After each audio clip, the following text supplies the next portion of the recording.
क्रोध ज्ञान को समाप्त कर देता है।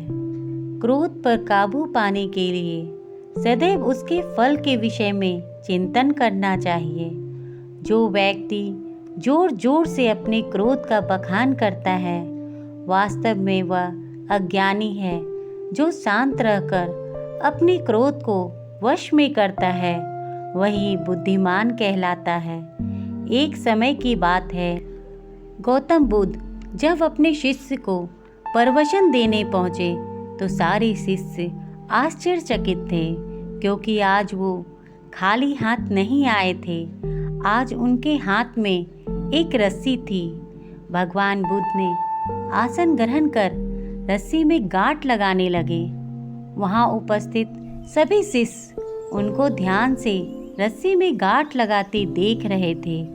तभी भगवान बुद्ध ने कहा कि मैंने इस रस्सी में 3 गांठें लगा दिए हैं, और अपने शिष्यों से पूछा, क्या ये वही रस्सी है जो गांठें लगाने से पहले था?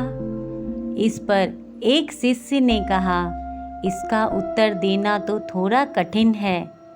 एक नज़र में तो यह वही रस्सी है, परंतु दूसरी नज़र में देखने पर इसमें परिवर्तन हो गया है, किंतु इसका बाहरी रूप परिवर्तित हुआ है, जबकि इसका मूल्य रूप वही है। इस पर भगवान बुद्ध बोले, बिल्कुल सही कहा तुमने। इस पर भगवान बुद्ध ने कहा, अब मैं इन गांठों को खोल देता हूँ। यह कहकर वो गांठों को विपरीत दिशा में खींचने लगे। फिर उन्होंने अपने शिष्यों से पूछा, क्या इस तरह खींचकर मैं इन गांठों को खोल सकता हूँ? इस पर शिष्यों ने कहा, नहीं नहीं, ऐसा करने पर तो गांठें और भी कस जाएगी और फिर इसे खोलना और भी मुश्किल हो जाएगा। और फिर भगवान बुद्ध ने आखिरी प्रश्न अपने शिष्यों से किया कि तो फिर अब तुम ही बताओ, इन गांठों को खोलने के लिए हमें क्या करना चाहिए? इस पर एक शिष्य ने कहा कि इस गांठों को खोलने के लिए हमें इसे ध्यान से देखना होगा कि ये कैसे लगाई गई है, और फिर हम इसे खोलेंगे। इस पर भगवान बुद्ध ने कहा, यही तो मैं सुनना चाहता था। मेरा मूल्य प्रश्न भी यही था कि जिन समस्याओं में तुम फंसे हो, उसका मूल्य कारण क्या है? बिना कारण जाने ही लोग उसका निवारण चाहते हैं। कोई मुझसे ये नहीं पूछता कि मुझे क्रोध क्यों आता है, बस सब यही पूछते हैं कि इस क्रोध पर मैं नियंत्रण कैसे करूं।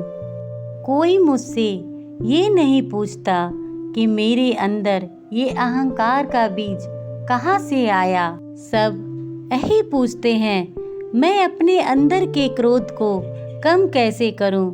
शिष्यों, जिस प्रकार रस्सी में गांठें लग जाने के बाद भी उसका मूल्य स्वरूप नहीं बदलता, ठीक उसी प्रकार यदि मनुष्य में कुछ विकार आ भी जाए तो भी उसके अंदर की अच्छाई कभी खत्म नहीं होती।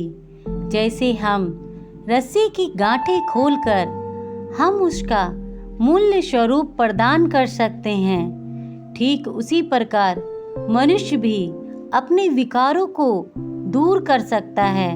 बस उसे सबसे पहले अपनी समस्याओं का कारण जानना होगा, फिर उसका निवारण करना होगा।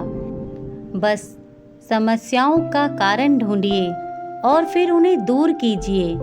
यह कहकर भगवान बुद्ध ने अपना प्रवचन समाप्त किया। क्रोध आपको छोटा बनाता है, जबकि क्षमा आपको आगे बढ़ने के लिए मजबूत करता है।